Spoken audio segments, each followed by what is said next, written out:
And also we're talking about getting stuck. I'm just going to scroll down because there's something, this is less organized, but it's actually relevant to what we're just talking about. It's also, do you think it's also an issue of on the non-perceptual level or on the conceptual level, you can get paralyzed by a contradiction, whereas as in when I say paralyzed by contradiction, I mean your thinking does not advance beyond that point and you keep repeating something that is just not, there's nowhere to go with it. And your approach, your method that you've automated is to keep banging your head on that concept. So for example, that example I just gave before of like, how do I know this isn't true? You're banging your head because you don't have concepts grounded in percepts. So like, as soon as you can go down to the perceptual level and see something, then there's no need to, you don't get stuck because you're like, okay, this is true. Now what? Whereas, but if you're in the conceptual level and your concepts aren't grounded, you get paralyzed and you can't move. Yeah, that would sound right to me, that Okay. that you can't progress with those concepts, that you can't integrate further, that there's something blocking you, that you Right. might think of one thing and then it's contradicted by another and you can't progress, even if you might realize there's a contradiction and trying to resolve it. But and until you resolve it, you know you're stuck. Because either way you just don't progress. You're back Right. where you started. And on the conceptual level, you might, if you don't explicitly know, you have to reference it in relation to the perceptual level. I think you can still get stuck, as in,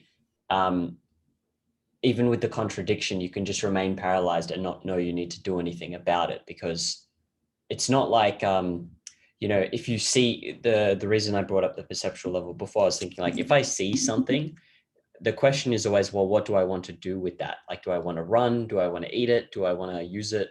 But if it's, and if it's irrelevant, I just ignore it. But on the conceptual level, you can just, it would be like the equivalent of staring at a pen and keep asking yourself, what is this? What is this? What is this?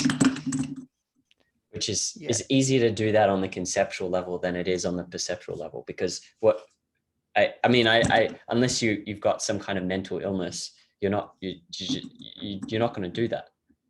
well, I think that would be just because you can't perceive a contradiction.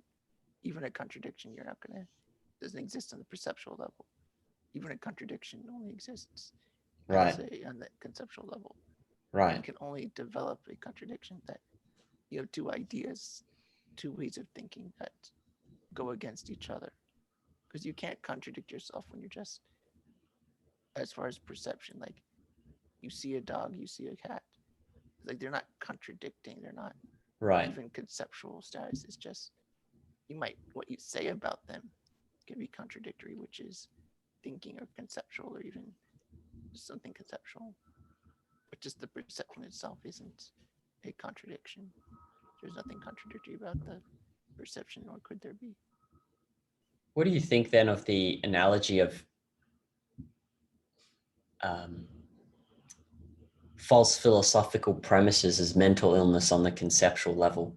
Because you could have a mental illness and have issues actually perceiving, like you could hear voices.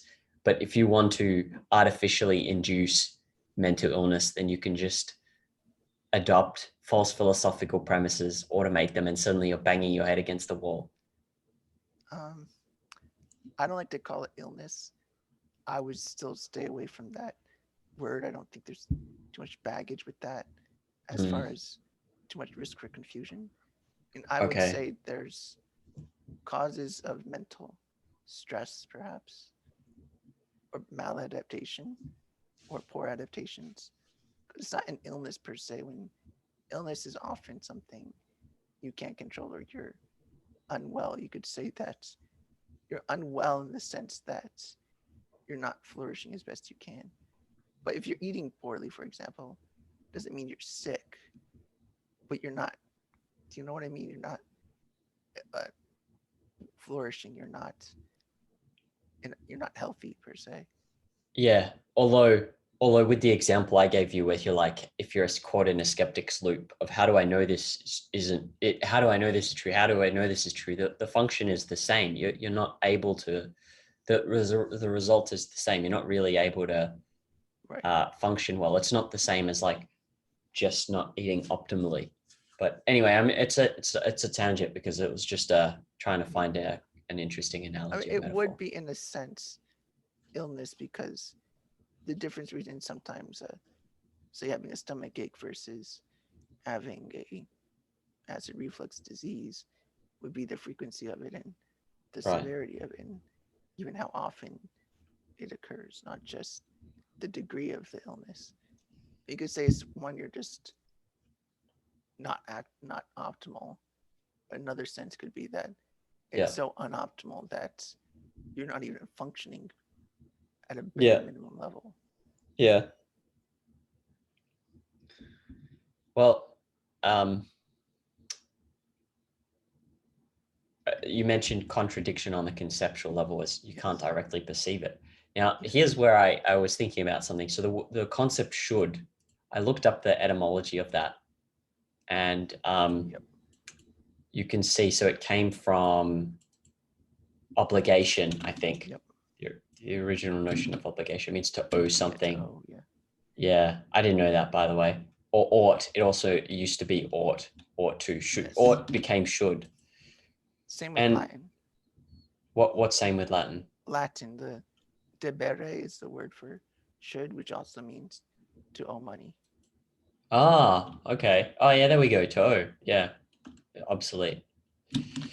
So, if you're in the example even that you gave, this is suddenly relevant because someone could ask, okay, there are these two things that conflict.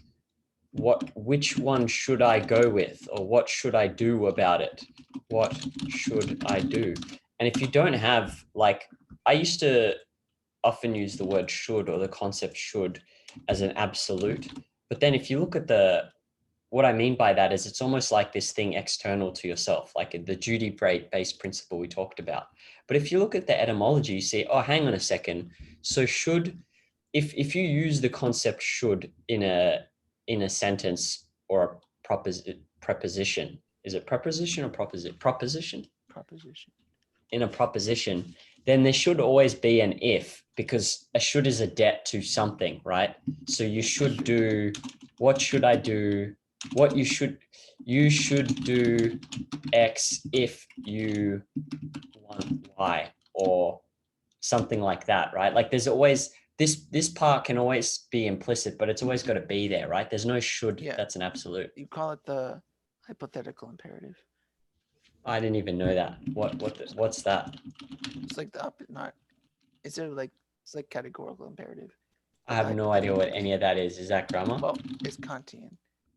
It's Kant. Oh, okay. And these are moral principles or ways of thinking morally. The hypothetical imperative, it's not unique to Rand. This is just within moral philosophy. The hypothetical is the if then. If you want X, then you should do Y. That's the hypothetical imperative, which is something like Rand. But something that's consequentialist. But anyway, the point is, it's like if then categorical is more like, well, I don't want to explain it wrong, but it's different than like if you do X, then you should. It's more like a universal thing, right? Which is Kantian. So yeah, that's what it's called. So sorry, that was the categorical. It's just if X. No, categorical is like, it's weird to explain. Just know that it's Kant's way of thinking. You can look it up later if you want. Okay. But it's like a universal thing, universal principle that applies to all people at all times, basically. Right. So just categorically the case, rather than hypothetically. Right. Okay. And you're saying if someone isn't explicit about what they should do and why they I don't even know how to word it, but should have a purpose, if that makes sense. Like you can only use should. I don't know how to. There's no neat way. I couldn't think of any neat way to explain it, but there must always be it's contingent on something, right? Like, and there's got to be a way to express that. So anytime I've thought about this because I caught myself using should in a way that would be probably more Kantian. And then I'm like, well, you've got to, if you're stuck, you've got to make the should explicit. So you should do, you've got a list of things you can do. What you should do depends on your purpose, and you evaluate the should in relation to the purpose. So the should is the obligation or debt in relation, or the should is the repayment in relation to the obligation. I don't know if you know of any cool way, like neater way to phrase or explain that, Well, but I'll phrase it a different way. So the idea of owing as a source to morality, Nietzsche wrote a lot about that. It's not necessarily the case at all. Of course, morality just doesn't necessarily only come from owing a debt, but Nietzsche analyzed the concept in terms of early on in society, like what we owe to each other and what we ought to do is often in relation to what we owed people in a literal sense. If we lent them money, we want it back. If they lend us money, we owe it back, and so on. That's where we begin with their obligations about ourselves or to others, and we, over time, it was taken to the level of God. That not only was it other people that you owe, but you owe God Himself, and that's kind of why you ought to do things, at least in a Christian way of thinking. And that's the development of morality, this owing of things to each other. And Nietzsche analyzed it that way to say that morality is conventionally thought of as this transactional thing that's maybe not even in our nature, not even in a very human way of being. Like right. it's very constraining us in an artificial way in his idea of we obligate each other. Right. But of course, you can change the outlook. Like leaving aside what Nietzsche concluded about it, we can recognize that, say, we can change the way you think about that. If you think about it in terms of goals, like even the person who wants to thinks you should do something because somebody paid you back, or you should do something because you owe them money. You could change it depending on your goal. Like, why should you care that you owe them money? Why should you care about this goal? Why do goals matter? It would have to be contingent on or dependent on the nature of the entity. And that's what makes it like teleological or virtue ethics. It's about the nature of the entity. And that's what determines the goals you ought to pick. And then you can make your hypothetical imperative. Like, if you want to live, then do X. If you want to live as a human, then you need to do these sort of things. Right. What's the, if for the word ought, what is the way to make the ought explicit? Meaning, like if I say you ought to clean your room, you ought to, is it if afterwards, or is it for the purpose? Is there like, how do you capture that there's some relationship to something that's not being put in the context explicitly? If blank, then you should clean your room. So you'd have to think about like what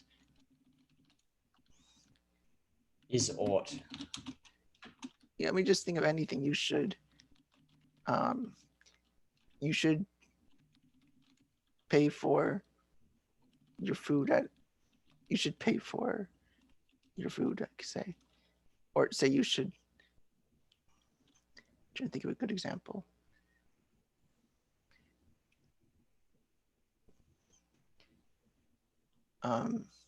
You should pick up rubbish that you drop in the street.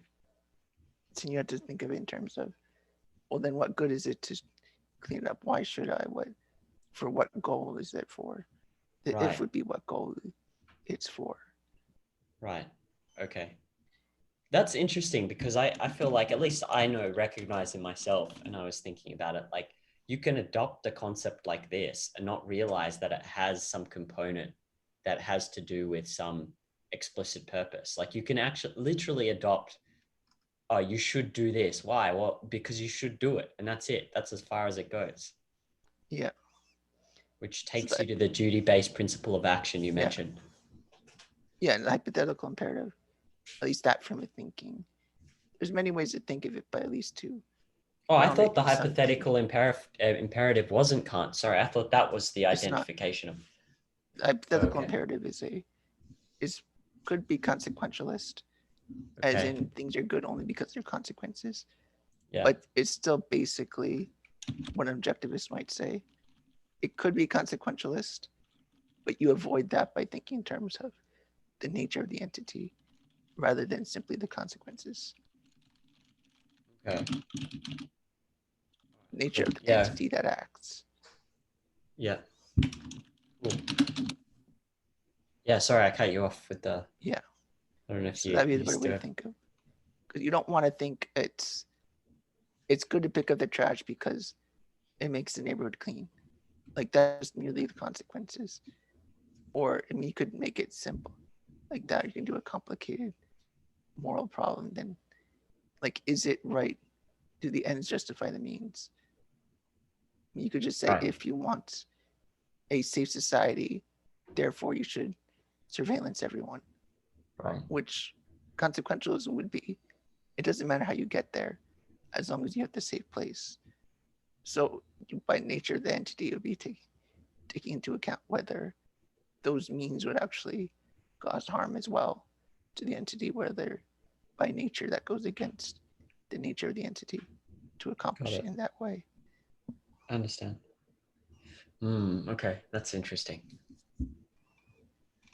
All right, well, let's I think that covers that part. So we can go back up to where we were talking yesterday.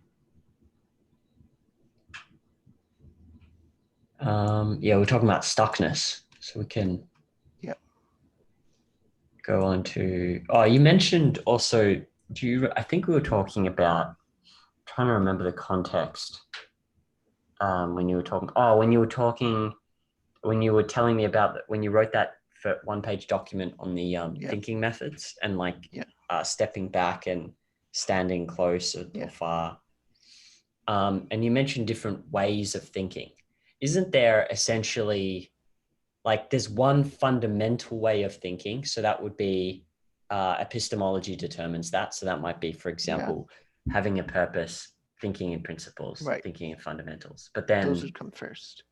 Right. And then everything else is just domain specific. So like how, like there may be a way of thinking if you're painting if you're learning to paint realist art, but that way of thinking, those methods are not, the generalizations of those methods are only applicable within the context they were created and not, you can't take them out. Isn't it correct to think about it? There's a few fundamental methods and then the rest is domain specific and they may or may not be generalizable to some other domains. I would say you've got the most general methods being like logic and, well, logic being the most fundamental. Right. Everything would be a form of logic, but I want to think about methods here. I'm also including some broader things like how do you get your mind in the proper state, not just using the state, but how do you get into that state as well? That you can be logical, but there's certain states of mind that are conducive to logical thinking. Oh, okay. Different ways to get yourself in a frame of mind. That's kind of what I was doing different there. How do you get your mind in a particular kind of state to then apply those usual broad techniques? I mean, so this way you could set like state setting, I guess you could call it, or mental state versus the methods. I'm trying to think of a way to phrase it. Like there's certain things you could do to get your mind in a certain state, but then in that state you could apply logic, like certain types of logic. So that would almost be the case of in psychology using specialized observation to determine more optimal ways of using our minds, something like that, as opposed to just the basic philosophical understanding of like, all right, well, you've got explicit thinking, you've got the subconscious, and you can program your subconscious slowly over time. But then and then you use logic, but then the psychology will be like, well, how do you get yourself into an optimal state to retain concepts or Right. to whatever it is? Okay, Which cool. could even be related to diet as well. Like eating well affects the way you think. And Right, obviously, it's not a thinking method, but it's a right, technique or skill you need to recognize for optimal thinking. right. Okay. All right, got it. Um, you also mentioned different kinds of long range thinking. I don't know if you remember, but Yeah. what are different kinds of long range thinking? Well, context with either distance in time or space. So Oh, thinking of that's what you're things, referring to. examples, say, imagine an example in another country or another planet, or think Right, about 500 years ago or right. 600 years in the future. Make it distance Okay. so you can be broad thinking, and near Uh, term in terms of if you okay. want to be with details and specifics. Okay. So try and, when you're thinking of examples, try and not just within your own lifetime or environment, but imagine you were like on Mars or something, or imagine you were living in 500 BC, Yeah, and then which might just work as for general principles like you want to think about, say, means of survival. Don't just right, think about how do you survive today. Think yeah, about these distant times. Think right, way in the future where you need to survive, or way in right, the past.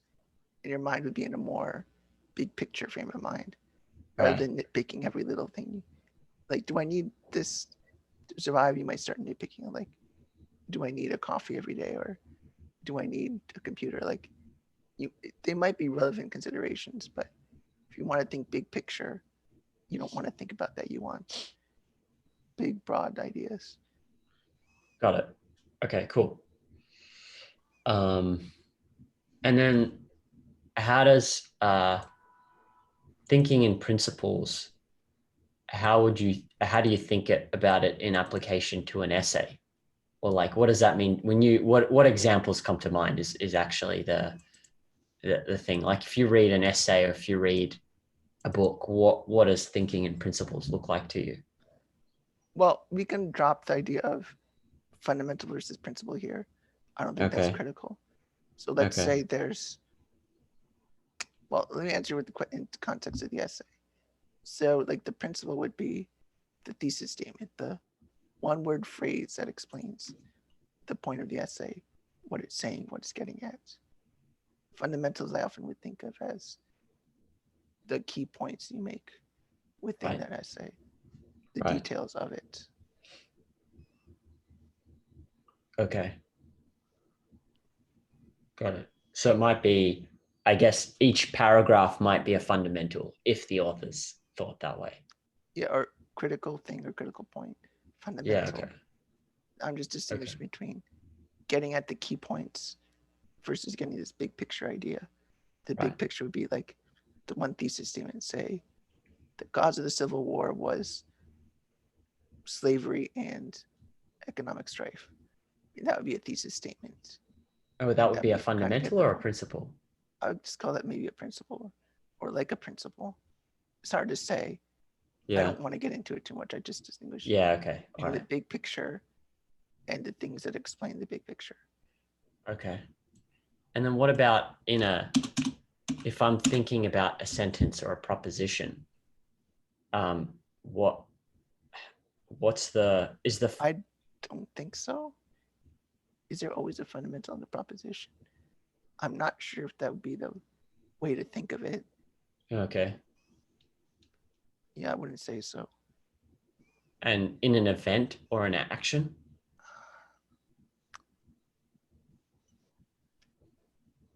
I think so. Yes, sure you could. So Well, it depends how. to What do you mean by event? yeah, what do I mean by event? I mean, so event could be a few things. It could be, um, well, actually, if I use the expression significant historical, um, a set of a set of actions having historical significance, well, and then that sort of answers itself. An event might be, so an event would be, well, I think actually if I use the word event, then it answers itself, because event would be something like a series of actions or an action that has some significant impact on future events. So that would be, that event itself would be a fundamental, if that makes sense. I would say so. It Yeah. seems to be integrating it already. To say Right. there's an event is the integrating principle there, or the integrating action you're doing. Say World War I was caused by the assassination of Archduke Ferdinand. You could say that's a certain way you think about history. We've integrated the facts in a certain way to say that that was the cause.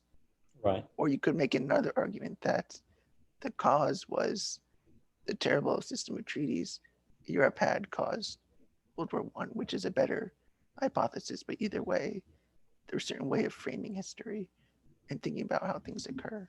Right. Okay.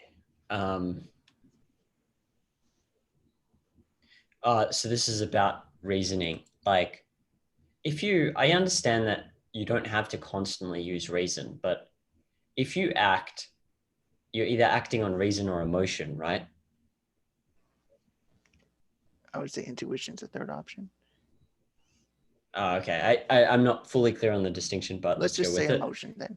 Yeah. But Okay. yes, you could say emotion, at least Okay. based on our context right now. All right. And so you have those two options, or anything emotion based. Isn't it the case that emotions are like, there's some, well, actually, maybe not. I was thinking like your emotions you would have had to reach those emotions by some process of reason, right? Like in the past. So I was thinking, oh, well, no matter what, you have to act on reason. But actually, you can have an emotion come up from a past choice where you chose not to think, but the emotion came about because you chose not to think. And so if you act on it, you don't necessarily, I'm answering myself here because I'm realizing it doesn't make sense. You don't have to act on reason. You can act on non-reason too. Even if it's a emotion in the past that you reason through, right now you're choosing not to reason through it, or you can act on an emotion that's based on non-reason in the past as well. Okay, if that makes sense. Example, counterexample that you might want to think about. So Okay. I was watching the movie Enter the Dragon yesterday with Bruce Lee, Kung Fu movie. In one scene, don't get into too much about what he said, but he was telling one guy, don't think, just act. In the context of fighting. When they're fighting, don't think about it. Just let your intuition flow and your emotion just feel it and go. Yeah. I mean, would you say, if you're fighting someone, would you say that you can't really use reason at that time? If you're having a fight to the death, do you use reason to decide, oh, I'm going to punch them in the forehead, or I'm going to punch them in the chest?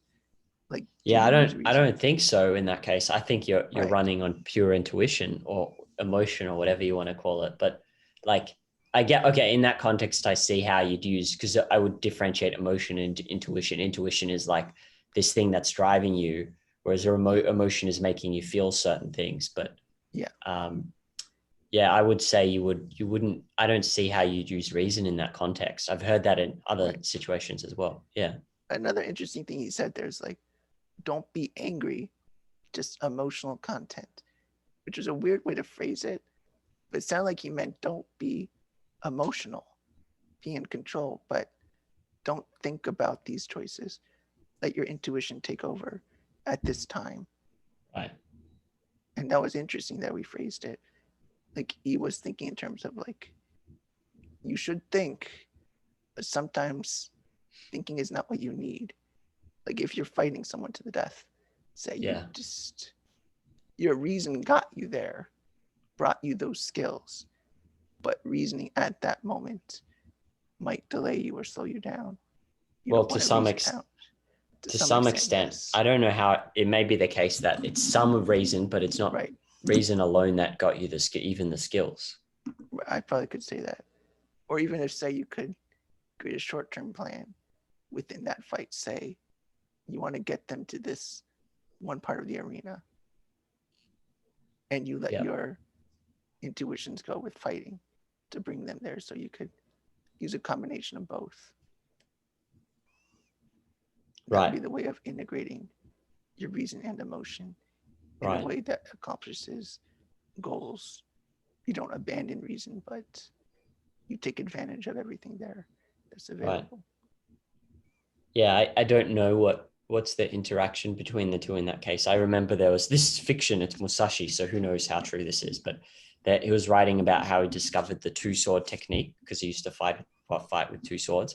And it was in battle. He just sort of like spontaneously discovered that it was a really good way to fight a whole bunch of opponents. But it's not like he developed it outside and thought about it. But then what happened was he then later made it explicit and started refining it. But it was the intuition that somehow made him jump to that discovery of fighting with two swords. But this is fiction, so who knows how true that is. Yeah, so I mean that's a question I don't have an answer to as far as like the balance between the intuition and the reason. I think a lot of it goes back to preparing your mind for the right mental state to take in the right information, to take in the right concepts or the right observations. Right. And when you set it in the right way, then you could set yourself up to develop concepts quicker, or to find a situation where you realize you can integrate things together. Right. And that creates the intuition, but it's still underneath it all is reason to set your context, reason to set your goals. And those goals get you ready to take in the right information. Right. Yeah, I agree with that. That reason sets the framework. It's like you could be a Michael Jordan, but if you didn't have a coach who would give a frame. I don't know enough about Michael Jordan, so I could be making this up, but a coach who provides a framework for your training and a coach who also plans the most effective strategy to have you be part of. Because I remember reading briefly, this is why I said I don't know, that he wasn't like on his own, he was great, but they still didn't do that well until they brought in, I think, a Scottie Pippen and a few other and then they had to use reason to do that, right? So they did. They changed their strategy, their way of doing, their frame of mind towards games. And when they did that, they were then unstoppable. But they had to use reason to get this sort of attitude and intuition about the game that they didn't have before. Another example I thought of is like athletes today versus athletes 400 years ago. How is it that we keep breaking records? Yeah. So there's the intuition, like you mentioned, but then there's also structuring it with reason. Right. Okay, cool. Reason, this is not a perfect definition of reason, but it's mine because it's simpler and it's where I'm at. So reason is the faculty of concepts. But if we don't begin with concepts, how do we reason our way into concepts? I've been thinking about that too. I don't have a good answer yet. How do you get the first concept? Is that what you're saying? Before you have any concepts? Yeah, well, it's because at least how I defined it, and I think this makes sense. It's a faculty of concepts. That's what it is. It lets you create and use and apply concepts. But then if you don't begin with concepts, my question was, what is the process? What is the thing, the faculty that lets you get there? Is it reason? But if it's reason, you don't have concepts. So how can you use reason? And so that's where I don't have an answer. I don't know. I've thought about it too. It's one of my more recent questions that I'm working on. So cool. I look forward to hearing your thoughts as you get more clarity. I do want to mention though, so Ellen Keller, you know her, right? Yeah. So she wrote an autobiography and she wrote about her first experience of her first concept. Wow, she remembers that. What the hell? She was 7. Yeah. But she couldn't learn anything. So she was 7 years old when that happened. Maybe 8 years old. So that's how she could remember. Oh. And she explains how at that moment, when she learned the concept water, which was in the movie The Miracle Worker or something. And at that moment, she learns the word water. She realizes how she can connect percepts the concepts that water, the word, referred to water, the thing.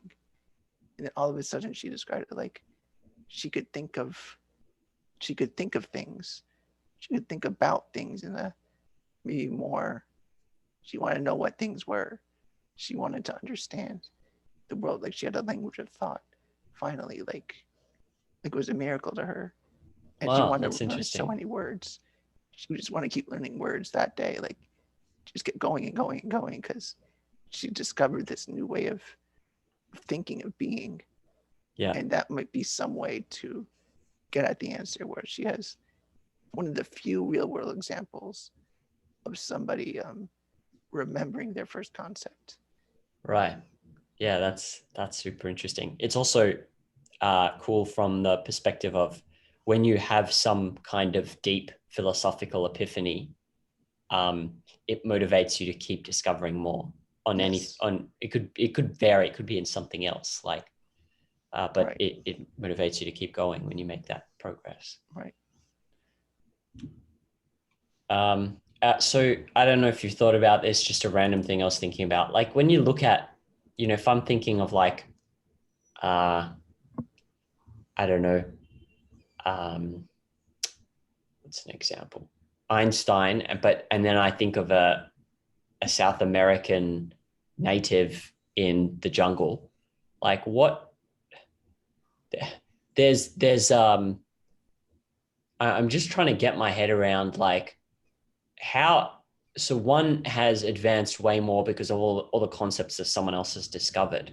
But then what does full focus look like in different contexts? Like in the context of, say, a village in a South American native tribe, which that hasn't seemed to have changed much over, say, centuries. What, like, does full focus actually even get them anywhere? Like, just like if I could ask myself, like, if I didn't have access to all this knowledge, would my full focus even get me anywhere? I don't know. Maybe you just have to be a genius for No, your full focus to get you it's somewhere. more that it's a requirement, but not a guarantee that you get Right. anywhere. Right. So I then mean, it's, I guess there's no answer to this because it's like a hypothetical and there's too many factors involved, right? But I was thinking about like, all right, well, if I didn't have access to all these philosophers and I didn't read them, like maybe I'd be like a native as well. I maybe. probably would be. And it's hard to, I don't know. I was just thinking about that, I like mean, this idea of full focus, because Rand often says like, well, when I read the metaphysical versus the man-made, she's like, well, the issue is um uh the primacy of consciousness is caused by man's inability to introspect and tell the difference between his inner and outer world. And I'm like, well, maybe, but then is that ability inherent? Because maybe some people just don't have the capacity to do it in full. So I feel like it depends on your upbringing, education. In a way, maybe they are stuck in the anti-conceptual way of thinking that they can't distinguish between inner and outer world very well.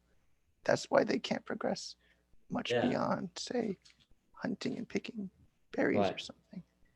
I can't really say why. It's too complicated. I think you need a I lot think of you're right. anthropological study to figure that Yeah, out, I think.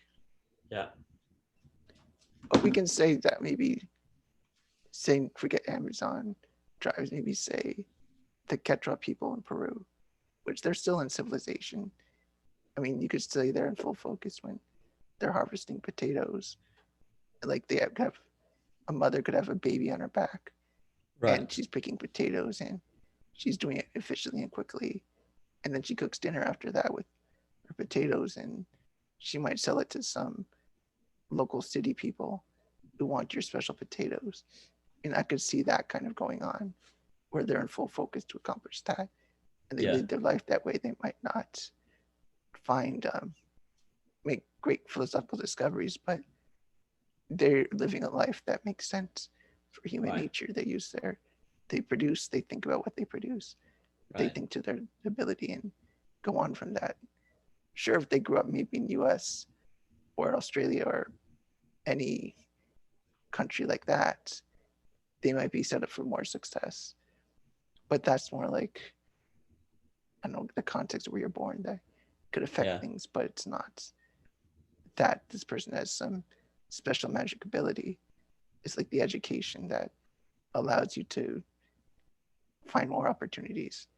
You need all the interactions with everybody, not just yourself. So that's a difficulty as well. I remember reading somewhere, I can't remember the source, I don't know how legitimate this is, but that IQ has increased over the years. Say from like 200 years ago, IQ today is higher.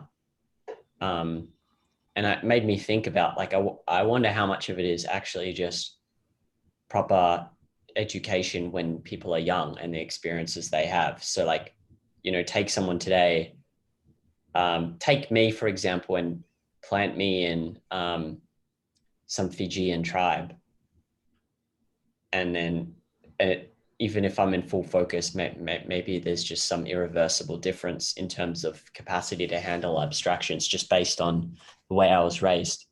Because that would explain why IQ is, but this is speculation actually, now that I say it's Yeah, not even philosophy. I never liked the concept IQ. I think there's Right. many problems with it. So I Right. never really pay attention to it. Yeah. Yeah, I know. I Okay. think it's called the Flynn effect. But there's other explanations other than simply, oh, people got smarter. There's Right. measurement techniques and Yeah. measurement Okay. theories that explain why that might be over Yeah. time that they go up. But it's not like they're changing. I mean, they keep the average the same. It's not like what standard is different. Right. Like it still seems to apply generally across all cultures regardless. But if there are differences, I don't think it's captured in actually some genetic or any difference about something who they are. It's just a matter of environment and what they learn. I think Right. most of the time that's always explains it perfectly fine. I remember reading that it's the reason I didn't care about it either, but then I remember reading or hearing somewhere, I thought, no, it was in an interview with Edwin Locke. So he was saying that there's a strong genetic component, and that because you can, you can't seem to be able to change it. And then that it's highly correlated with certain positive outcomes like good income, not being in jail, that kind of thing. Yeah. I remember. Thoughts? I agree with that. That is genetic in the sense that the variations seem to be explained in a way that's hereditary, Right. which is different than saying it's genetic, but still it's hard to change when you're older. It seems Yeah. more flexible when you're younger. It's hard to explain why that is, and it's hard to say. Yeah, there's better correlations with outcome, and it might be more related to test taking skills in Western culture, and because certain Right. expectations of IQ tests are more along the lines of what tests in schools require to do well Yeah. in those settings, just Yeah. because it's the way they run things, not because Yeah. there's something about it that makes you smarter. It's just you work better in Western academic society Right. that you meet their skills that they want, Right. which is true. It meets that. And that does predict success. Because if you do well in school, that does a lot for you, regardless of why. If you do good, it'll help you. What you mentioned in that conversation about thinking methods as well, maybe you don't, this is a snippet, so you may not be able to answer this, something about when studying others, asking in what way did their philosophy influence their long range behavior. I don't know if you remember saying that. I think so. Okay. Does it, I would say what, that, but what does that mean though? Like, how would you know in what way their philosophy influenced or will influence their long range behavior? how do I know it will influence their long range behavior, their philosophy? Yeah. Well, it's based on knowing that your philosophy helps create a framework with which you develop concepts and your ways of thinking. And I think that seems to be, I would say it's fundamental, just based on these ideas we've been discussing about philosophy, setting your ideas, or developing your concepts, or your way of looking at reality. I think that just affects everything you do, just for that reason alone. If something you do, or your way of thinking affects everything you do, then of course it'll just affect every outcome. Okay, so two questions though, but for most people, so question one, for most people though, that there's no consistent philosophy. There's just a hodgepodge of different ideas. And then two, even if they did have a philosophy, what would it mean to identify their long range behavior? Like, what does it look like? Like, you don't know what they're gonna do in 5 years, for example. I'm just trying to clarify what you mean by identify the long range behavior.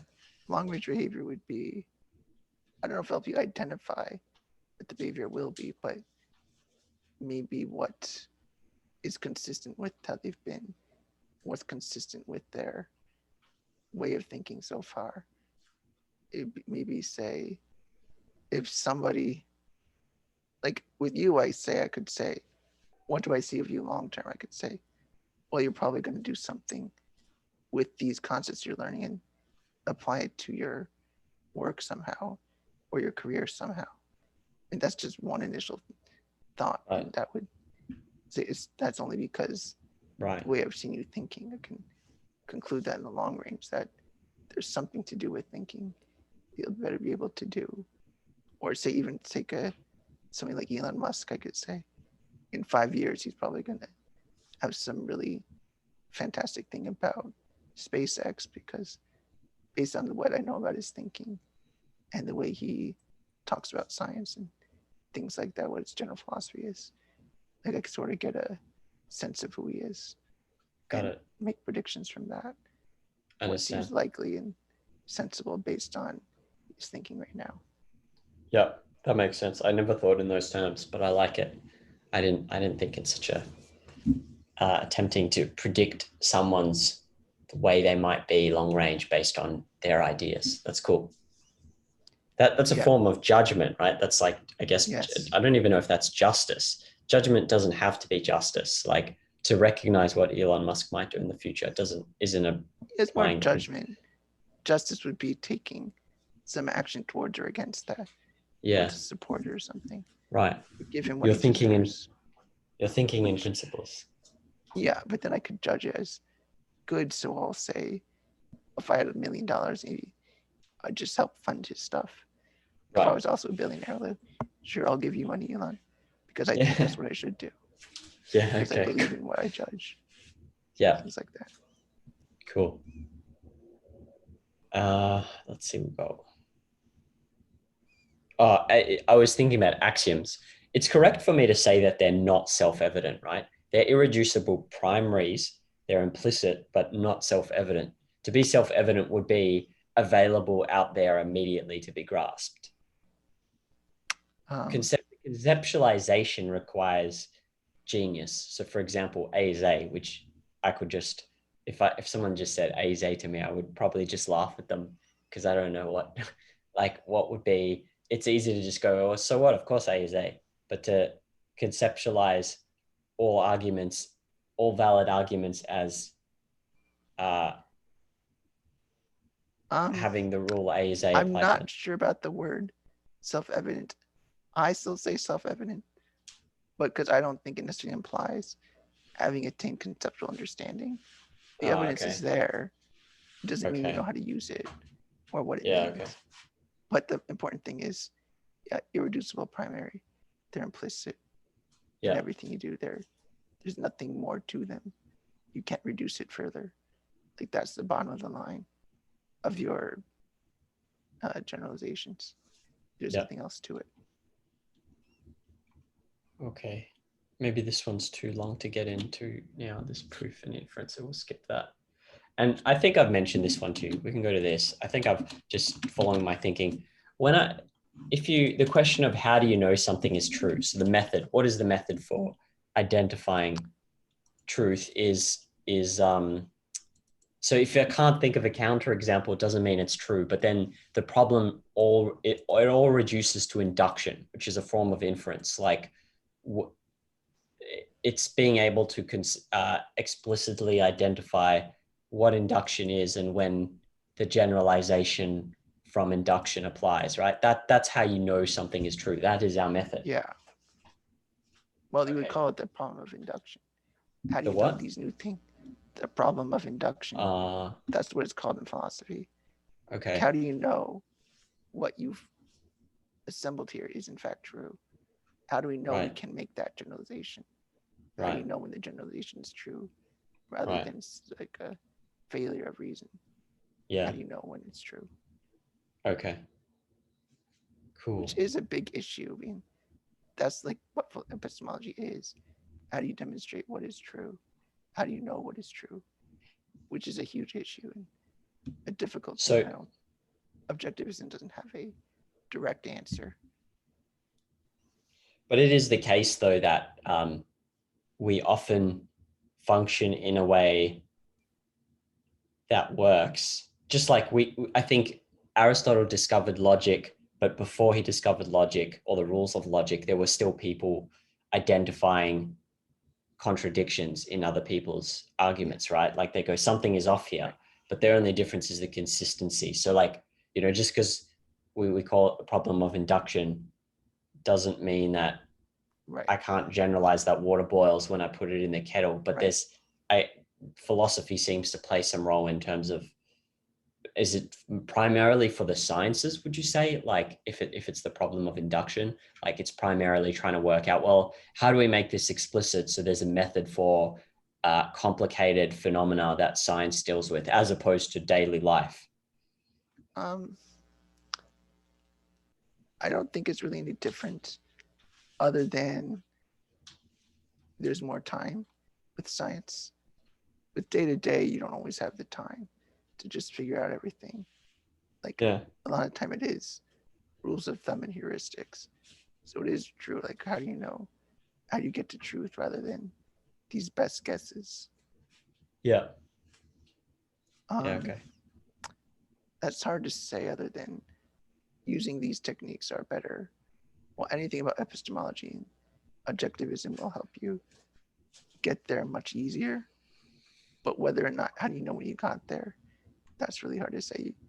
You're right. If you can't think of a counterexample, that doesn't mean it's therefore true necessarily. I mean, Definitely it could be an indication, but that's why you need the induction, the validation, the reduction to see at least if it's. I mean, those are some additional reasons to know when it's true. Yeah.